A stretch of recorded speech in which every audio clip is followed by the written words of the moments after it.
Bien, tengan todos muy buenas noches, estimados participantes. Bienvenidos a esta última reunión para poner cierre justamente a todas estas actividades académicas desarrolladas a lo largo de esta semana. El día de hoy, nuestras actividades se van a ceñir de la siguiente manera. Vamos a hacer un pequeño repaso, tal como yo les había dicho ya el día de ayer, más o menos hasta 30 minutitos más o menos, 7:40, 7:45. Luego tienen ustedes unos 15 minutos hasta las 8 de la noche, ¿sí? Para que puedan, si desean, hacer un pequeño repasito, tomarse un refresco, qué sé yo. Y de 8 a 9 de la noche se va a tomar la evaluación. La evaluación va a enviarse a los organizadores faltando un minuto para las 8. Y ellos son los que van a poner allá en los medios respectivos el link para que ustedes den la evaluación. Importante es que para la evaluación, por favor, todos tienen que tener prendido su cámara, ¿ya? Para que puedan dar esta evaluación. Este, estamos también, por otro lado, sumamente, vamos a decirlo así, sorprendidos, ¿no? Con la velocidad de algunas personas para resolver los exámenes, ¿no? Hay por ahí un participante. Lo que pasa es que nosotros hemos cerrado un software que automáticamente identifica la velocidad en la resolución del examen. Entonces, la vez pasada, por ejemplo, hay una persona que ha desarrollado las 20 preguntas en 7 segundos, creo, una cosa así. Hay que valorar esas habilidades, ¿no? Entonces, en esta oportunidad, por favor, todos tienen que tener su cámara encendida, ¿ya? A partir de las 8 para que puedan dar su evaluación. La evaluación del primer momento que inician ya está cronometrado, o sea, yo no controlo, nadie controla en la duración de la evaluación. La evaluación de por sí ya está programada para que tenga una duración de 60 minutos, desde el momento que ustedes inician, ¿ok? Y por otro lado, al término, automáticamente luego ya va a publicar la nota. Las claves son publicadas luego después, creo que mañana, ¿sí? Y automáticamente se genera una puntuación que es enviada como link básicamente a los organizadores. ¿Ok? Entonces, dicho esto, ingeniero, por favor, le voy a agradecer que empecemos a proyectar a los participantes en las diapositivas de repaso, por favor. Vamos a esperar un momentito, ¿ya? Que proyecte. Luego de la presentación, vamos a dar, en caso mío, unas palabras finales, porque de ahí en adelante ya es la evaluación que se tomará y está a cargo de algunas personas que van a supervisar esto, ¿no?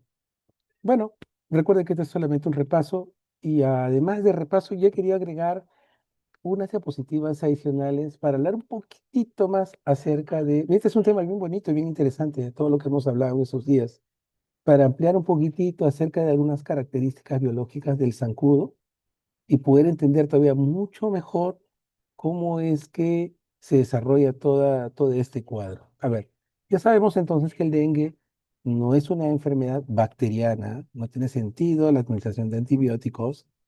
Se trata de una enfermedad viral sistémica, ahora ya lo entendemos mejor, ¿verdad?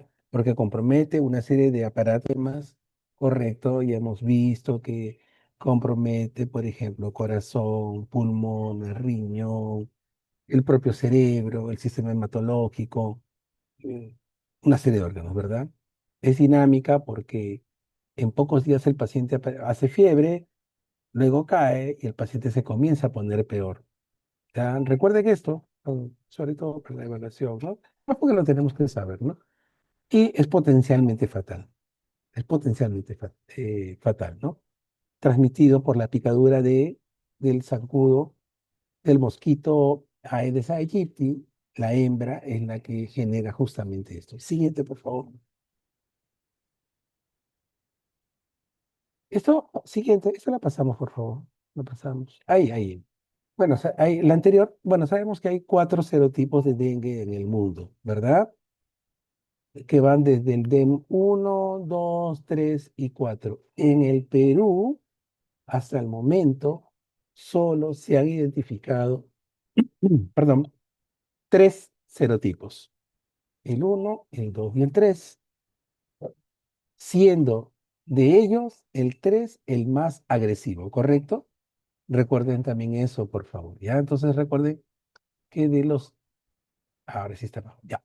Recuerden que entonces que en el Perú hay tres serotipos, pero es el TEM3, el serotipo 3 es el más agresivo. Siguiente, por favor, el más agresivo de todos. Bueno, este zancudito, sí, este mosquito tiene algunas características especiales. Puede ser un zancudo que vive en la casa con nosotros. Y digo nosotros no para referirnos a las viviendas de ustedes. Puede ser también en mi propia vivienda. ¿Ok? Puede ser en Lima, puede ser en cualquier lugar. Claro, hay lugares en donde por características ambientales podría, digamos, tener mayor posibilidad digamos, de poder proliferar y que podría suceder. Pero este sí es clásicamente es un mosquito de patas largas, miren, sí, con unas líneas amarillitas, como si fuera una separación, ¿no? De articulaciones, ¿no? Y un tórax que es un poquito de color lira, y va, pero las características fundamentales y las patitas tienen unas manchitas blanquitas, como si fuera una cebra, pero a largo, esas manchitas blanquitas espaciadas, ¿ok? Y el virus, bueno, tiene sus características, no lo vamos a mencionar, eso sí lo pasamos, ya hemos visto ya ampliamente esto, ¿ya? Siguiente, por favor. Bueno, y el ciclo de vida que ya lo hemos visto, hasta en tres, cuatro láminas diferentes, hoy ya presento otra lámina más para que quede más emocionado el conocimiento. El ciclo biológico, aproximadamente de una semana, correcto, y empieza cuando la hembra deposita sus huevos al borde de un recipiente con agua, ¿no? Que inicialmente puede ser agua limpia, pero al no estar correctamente tapada, como en algunos lugares, por ejemplo, en donde tienen los surtidores de agua, no se tapa bien ese envase, ¿sí? Y empiezan a depositar los huevitos. Dijimos más o menos 200 huevos, un poco más todavía, ¿no? Cerca a la línea de flotación, no debajo del agua, y tiene una alta resistencia a la desecación. Le puede dar el sol y todo, y son muy resistentes.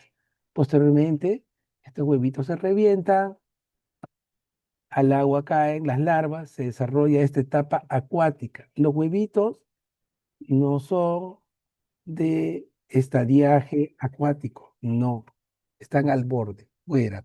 La larva sí se corresponde a su periodo acuático, tiene gran movilidad, eso lo podemos observar inclusive, ¿no? Y se alimenta pues de materia orgánica, otros microorganismos que pudieran haber. Luego viene la pupa en donde esta larvita se transforma y se queda ya estática. ¿Por qué? Porque ya acumuló una serie de nutrientes que le van a permitir mantener un determinado metabolismo. Y es justamente la previa a que pase a la etapa adulta. Todo esto pasa en 2 semanas, en una semana y media, una semana en promedio, ¿ok? Y esta etapa adulta es la que se llama la etapa de imago, ¿no? Es la etapa voladora en donde ya emerge y tiene un promedio de vida de más o menos mes y medio, ¿no? Durante la cual la hembra es la que va a buscar alimentarse de sangre justamente para poder obtener los nutrientes, proteínas y poder desarrollar y poner nuevamente los huevos, ¿ok? Para poner los huevos obviamente y otra vez esto se recicla, ¿ok? Entonces le agregamos pues una explicación adicional, por lo menos a partir de otra gráfica. Siguiente, por favor. Ay, 20 minutos nomás, ya tengo que terminar. Ya. Recuerden ustedes que ya habíamos mencionado que en el ciclo biológico resultaba pues que la hembra picaba a una persona infectada. Ayer, ah, por ahí, alguien me preguntaba, eh, pero ¿cuál ha sido el paciente cero? No, o sea, no sabemos quién fue el paciente cero, ¿no? Porque dice, o sea, ¿dónde empezó? No entiendo. O sea, porque si el mosquito hembra le pica a una persona infectada y esa persona infectada, o sea, ¿cómo se infectó? Claro, es un ciclo, es un ciclo acá, ¿verdad? Claro, no es que es como preguntar cuál fue el primero. Claro, probablemente sí haya un paciente cero acá, ¿no? Pero aquí lo que tenemos es las reglas de juego. El mosquito hembra pica, ¿sí? Con la picadura ingiere la sangre de una persona infectada. Esta persona infectada tiene su sangre con los virus, el zancudo hembra, ¿sí? Le succiona la sangre, ingiere la sangre, como se menciona ahí, de un ser humano, de un paciente que está en su fase de viremia, o sea, en su etapa de replicación viral, ¿ok? Entonces, justamente en su etapa febril, idealmente, ¿no? Entonces, este virus pasa de la cavidad oral del mosquito y va hacia el intestino, básicamente al intestino medio. Ustedes lo están viendo justamente aquí en la parte central, ¿no? Más hinchadito, ¿sí? Entonces este virus ahí es donde se replica, se multiplica en determinadas células epiteliales del tracto digestivo y posteriormente hace todo ya una diseminación. Entonces esas partículas virales pasan la pared del intestino, van al sistema linfático del zancudo y hacen que el zancudito tenga una infección sistémica, de tal manera que el virus se termina alojando en las glándulas salivales del zancudo, del mosquito. Ese es requisito fundamental. ¿Por qué? Muy fácil. Porque si los virus no llegan hacia la glándula salival, el mosquito cuando pique no va a poder transmitir los virus. ¿Ok? Entonces, primero, lo que va a hacer, ingiere la sangre, pasa del sistema, de la primera porción del tubo digestivo, la cavidad oral, llamémosla así, llega al intestino medio, en el intestino medio se replica y luego hace diseminación sistémica en el propio zancudo, va al sistema linfático y llega a las glándulas salivales del zancudo. Una vez que esté en las glándulas salivales, se sigue replicando de tal manera que cuando el zancudo se alimenta ingiriendo sangre, ¿qué hace? Inocula la saliva, su salivita, y que está infectada justamente con los virus.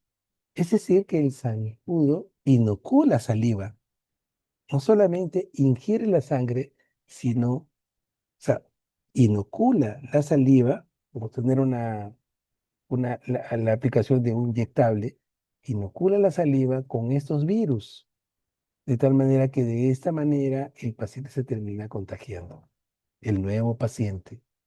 Ahora, inclusive esta saliva que está infectada con los virus tiene componentes que son anticoagulantes y que permiten en el hospedero siguiente, por favor, en el nuevo huésped humano, que éste obviamente vaya a desarrollar la enfermedad. Un momento, por favor.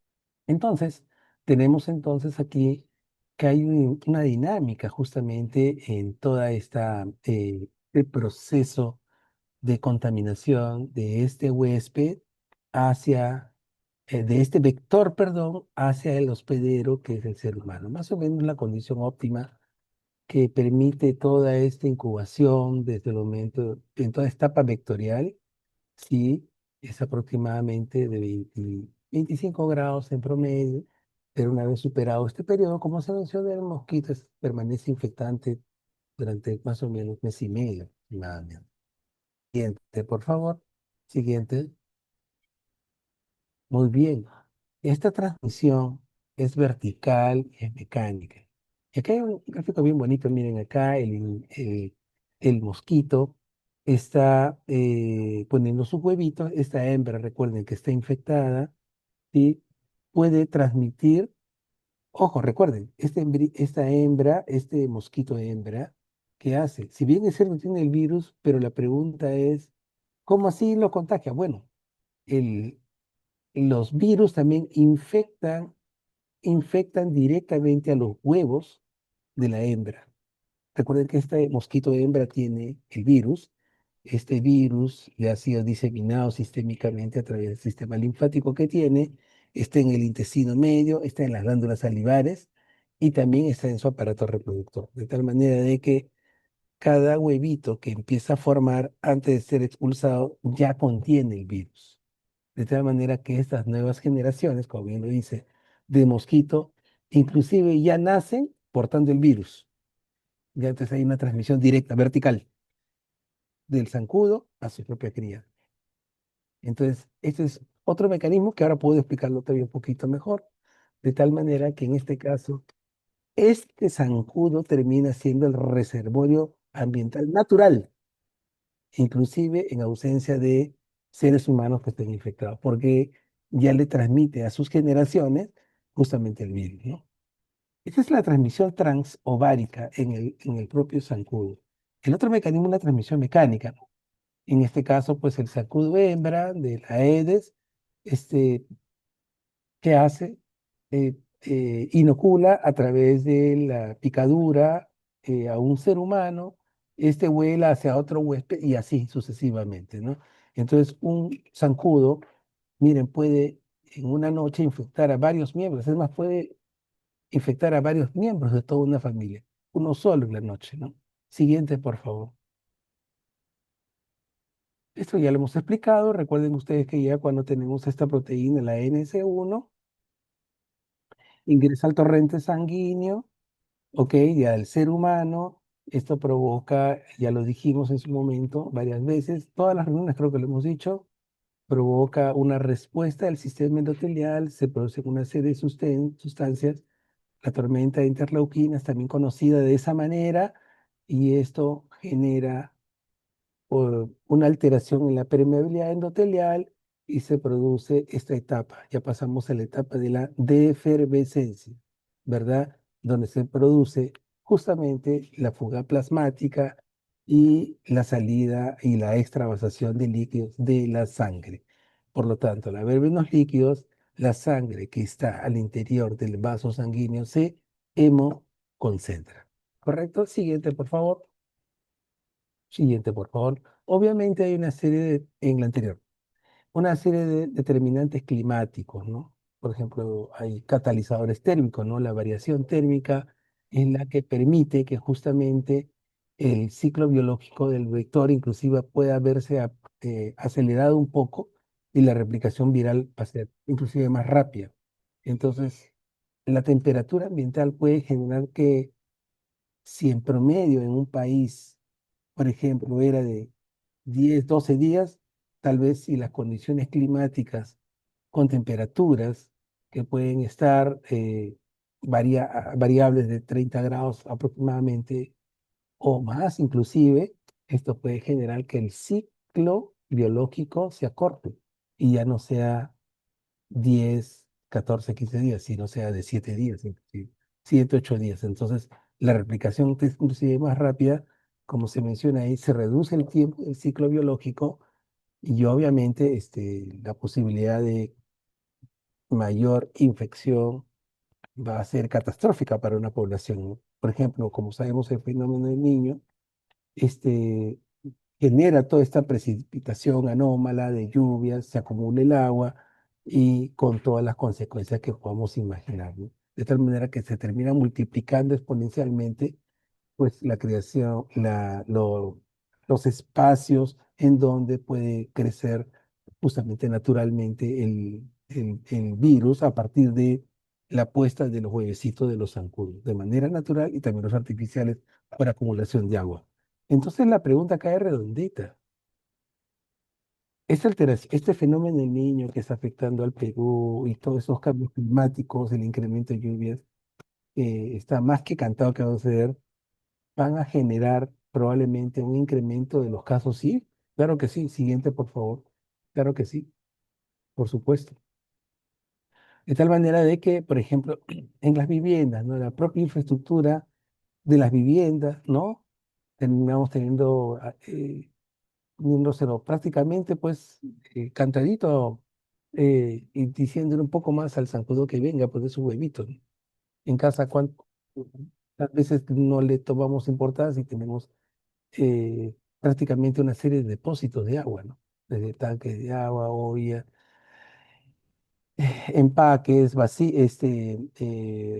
botellas y otros, ¿no? Que pueden terminar generando que se acumule el agua y ahí empieza el zancudito al borde, pone los huevitos y después comenzamos nuevamente con todo, ¿no? Entonces, esta sostenibilidad, la sostenibilidad del ciclo que termina siendo eh, la expresión de una serie de hábitos y costumbres aún no desterrados y por los cuales hay todavía mucho por qué trabajar, pues genera obviamente las condiciones para pues que este vector crezca y pueda generarse una mayor transmisibilidad, ¿no? Siguiente, por favor. Entonces, definitivamente, el saneamiento ambiental resulta muy importante y puede ser hasta muy crítico para que todas estas condiciones se den y el zancudo pues pueda hacer de la suya, ¿no? Entonces ya esto lo pasamos, ¿no? Lo pasamos, ya lo habíamos mostrado en su momento. Siguiente, ahí está. Igual ya solamente ya lo hemos mencionado también. Entonces el agua acumulada en recipientes objetos permite la reproducción del zancudito, bidones, llantas, floreros, etcétera, etcétera, etcétera, ¿no? Aquí el objetivo es eliminar, eliminar el agua, lavar, ¿no? Cepillar. Y la verdad que en esto pues hay una serie de hasta talleres bonitos que tiene el Ministerio de Salud y otros, y que deben buscar ser replicados justamente en la población, ¿no? Ahí corresponde el componente educativo que tenemos como responsabilidad con la población. Siguiente, por favor. Bueno, ya sabemos cómo se transmite. Siguiente, por favor. Y ya sabemos que la defervescencia es el momento en el cual hay la extravasación y se produce la fiebre, ¿no? Se produce la fiebre comienza a decaer y el paciente comienza a ponerse crítico. Entonces hay una ventana crítica, ¿por qué? Porque luego que comienza a caer la fiebre, el paciente empeora, ¿no?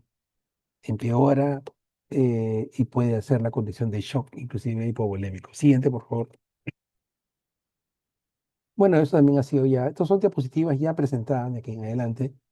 Sí, las fases clínicas, hay un evento fisiológico que dura la etapa febril unos pocos días, aproximadamente hasta el día 3. En la etapa de viremia ya sabemos que es marcado por la NS1, esta proteína, esta virotoxina.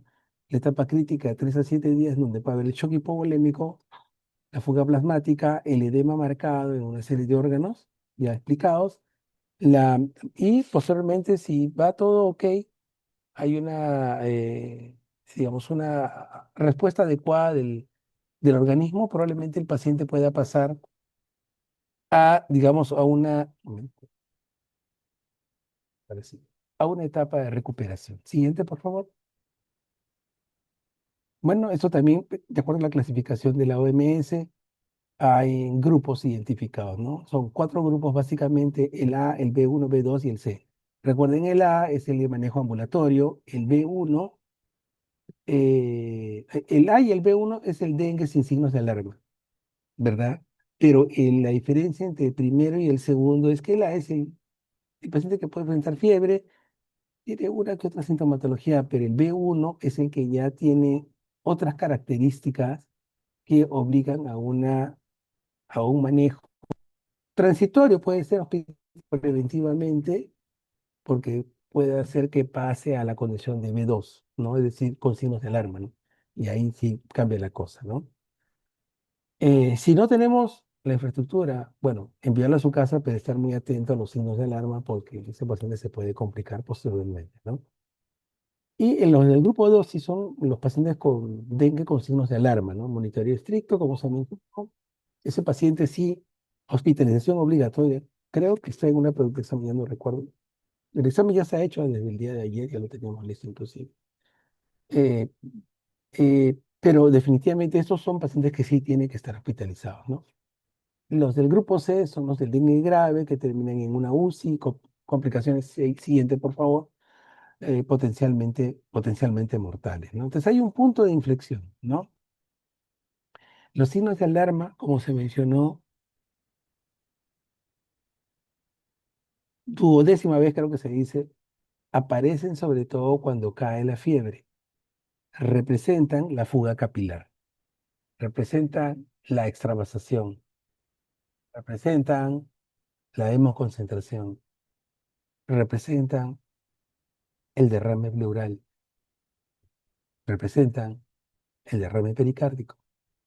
Posteriormente ya será inclusive la insuficiencia cardíaca, la insuficiencia hepática y mayor gravedad por cuanto al haber insuficiencia hepática se altera la albúmina, se alteran las enzimas hepáticas, pero más allá de la prueba de laboratorio también se altera toda la cascada de la coagulación y el paciente se complica severamente, pudiendo ser hasta ACV inclusive, ¿no? Bueno, el punto de inflexión es cuando aparecen los signos de alarma, ¿no? Trastorno de conciencia, no olvidarse, fundamental, gingivorragia, sangrado de mucosas, bueno, ya lo he explicado, ¿no? Derrame clínico, derrame pericárdico, hipotensión postural, hipotimia puede haber, pero obviamente va cada vez más habiendo esa disociación. Mientras se va concentrando más el hematocrito, va comenzando a aparecer la trombocitopenia, ¿no? Hay una plaquetopenia que puede bajar muy rápidamente en el paciente, ¿no? Siguiente, por favor. Vómitos va a haber, hepatomegalia, 2 centímetros por debajo del el span de 2 centímetros, ¿no? 2 centímetros por debajo del reborde costal derecho, ¿no? Entonces aquí hay, pues en este grupo C, que es el paciente ya complicado, ¿no?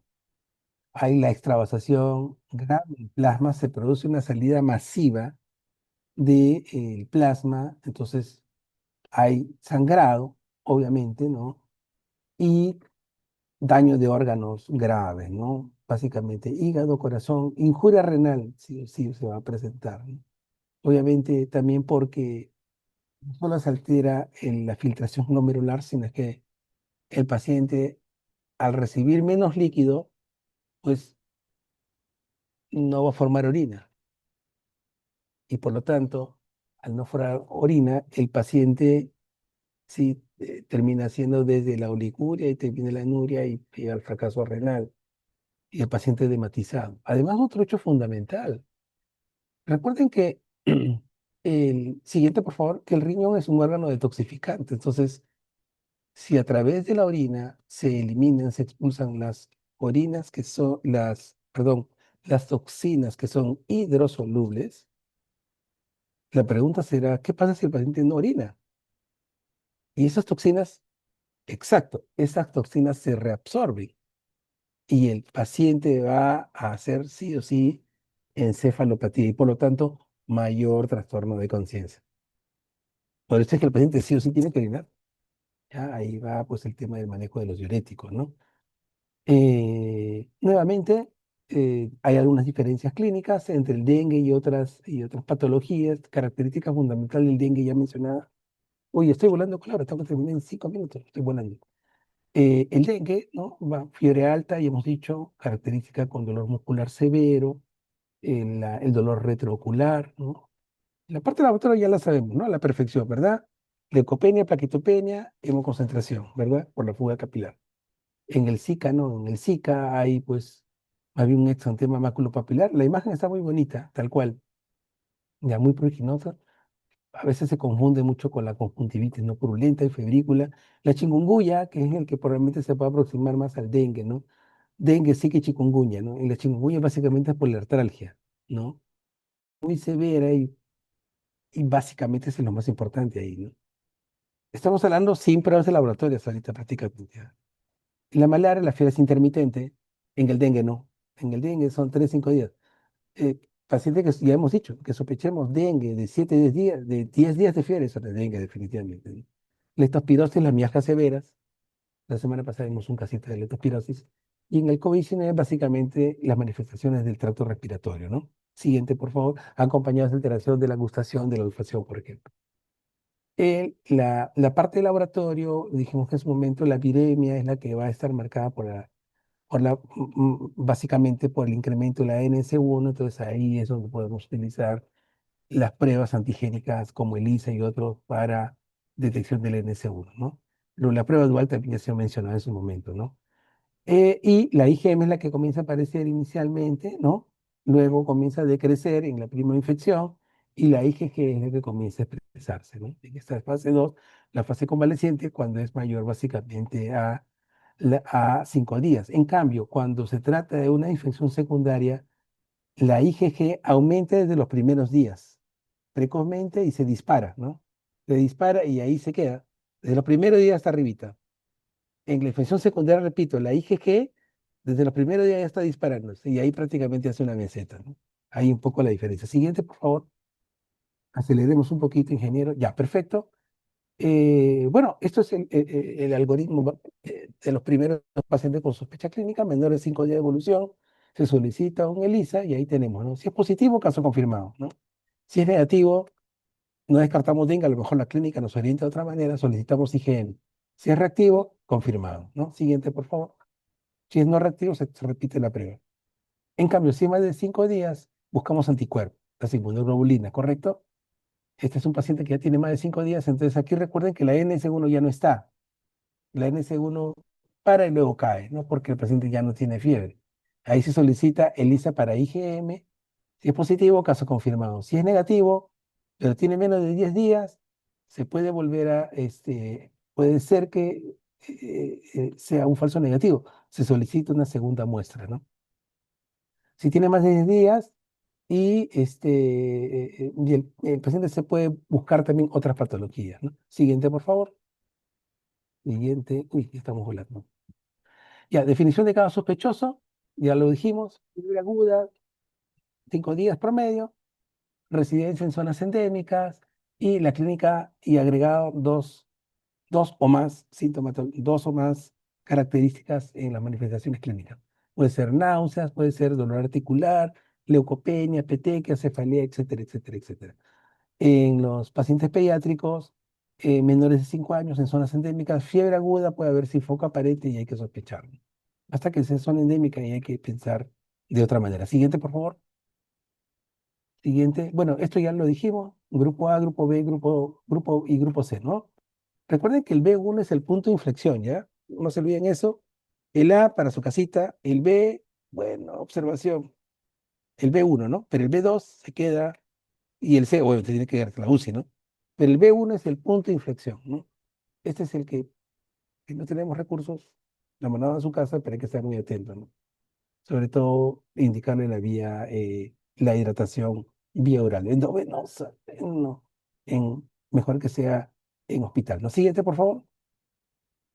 Muy bien, grupo A, manejo ambulatorio. Recuerden aquí hidratación correcta.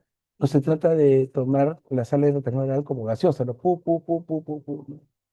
No, no, no. Se hace reposición volumen a volumen, ¿no? No dar AINES, paracetamol sí. Los AINES, siguiente por favor, con ibuprofeno y otros aspirinas pueden aumentar la posibilidad de sangrado, además de mayor injuria renal, ¿no? El B1, el punto de inflexión vulnerable, hay que observarlo mucho.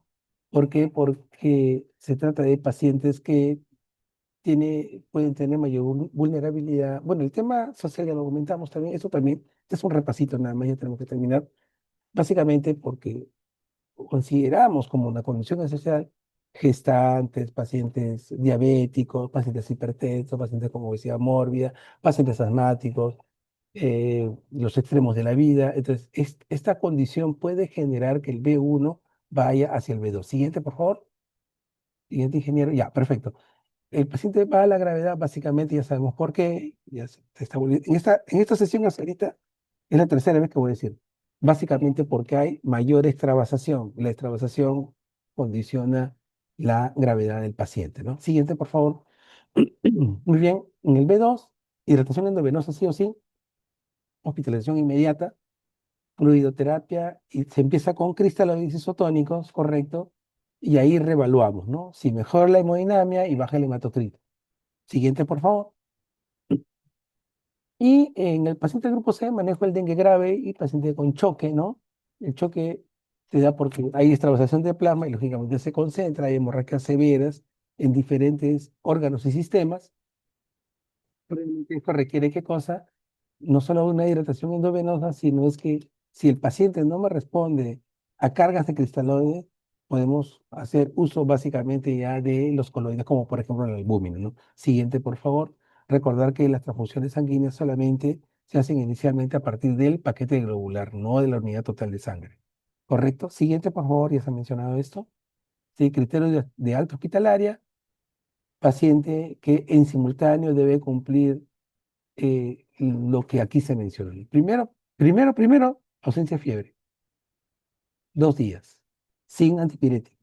Y luego el listado que acá aparece, ¿no? Valorar, muy importante la hemodinamia, y si ya empezamos a tener una curva ascendente en el recuento plaquetario, ¿no? Mm, No debiéramos idealmente dar de alta cuando el paciente vemos que todavía en esa gráfica de plaquetas, si está sistematizado mejor, porque al toque vemos la gráfica, ¿no? Si no, un lapicerito nomás, sí, vamos, no tenemos ese dato con fundamental, ¿no? Y el hematocrito ya tiende básicamente a los parámetros de normalidad. Siguiente, por favor. Bien, solamente esto ya para, les queda creo que 10 minutos la demora. Agradecerles en todo caso, de parte nuestra, le agradezco también al ingeniero Marcelo por el apoyo brindado, como siempre lo hacen en todas las conferencias que doy, y a ustedes básicamente, ¿no? Por el tiempo compartido, por la paciencia que han tenido y por la inversión del tiempo que están haciendo, dejando de hacer 50.000 cosas. Les agradezco a toda su participación. Y nada, nos estaremos encontrando, pues entiendo yo que tal vez en otra reunión, y estamos más que complacidos de poder haber participado en este tipo de capacitaciones. Desde ya un abrazo fraterno, éxitos profesionales, y no voy a decir suerte en el examen, porque el examen es cuestión solamente de demostrar, plasmar aquello que han venido ustedes a escuchar en esta capacitación, leyendo un poquito más, y absolutamente todas las diapositivas han sido puestas a disposición también de los organizadores y entiendo que también de ustedes. Estas diapositivas ya fueron pasadas a los organizadores, lo pasé exactamente a las 6:52 de la tarde para que estas también puedan ser compartidas con ustedes. Sí, el examen va a ser a las 8 de la noche. Los organizadores van a poner a disposición el link, ¿sí?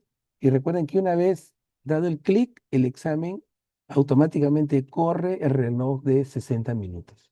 Si lo terminan antes, bien, y tratar, y en lo posible, al momento de empezar el examen, ¿sí? Sí, se contactan con los organizadores, por favor, ¿sí? Para que les compartan justamente el link. El link yo se los voy a pasar a los organizadores en 5 minutos, ¿ya? Para que pueda empezar el examen a las 8. La cámara tiene que estar encendida, por favor, lo cual es importante. En todo caso, yo les agradezco a todos ustedes su participación. Muchas gracias a todos. Buenas noches. Muchas gracias. Buenas noches.